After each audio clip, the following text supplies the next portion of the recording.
Hello fellow crafters and welcome back to Max DM Crafting. This video is about preparation. A lot of prep work, guys, because this Gutterreach district is mostly pavimentation, so a lot of tiles, a lot of passages.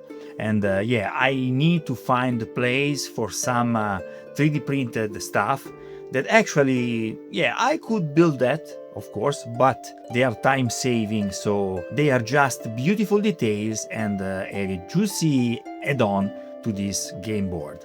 Very often in Mordheim game board, guys, the players usually don't climb very much. They don't change elevation in the ground because, you need to spend turns. That can be a disadvantage during the gameplay. In this game board, the obstacles, guys, will be placed in specific points. The idea is that you have a lot of space to play, but also nice walkways. So basically, the players are forced to go to these walkways and to change elevation in order to proceed to the game and to the tactics. Less talking, more crafting. Craft on!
this kind of construction, guys, for me is mostly improvisational. I have some ideas in mind, but then I never stop because, some pieces are not exactly how the project was. So yeah, a lot of freestyle here. Now the most of the bridge is placed, and we will have this T-junction with these two canals. And I'm quite satisfied till now. It's taking quite a lot of time, and I don't have much time for build this. And I will continue to do prep work outside the camera. Keep an eye on my shorts here on YouTube, because in that way you will have, fresh updates, basically day by day. That being said, thanks for watching, and until next time, happy crafting!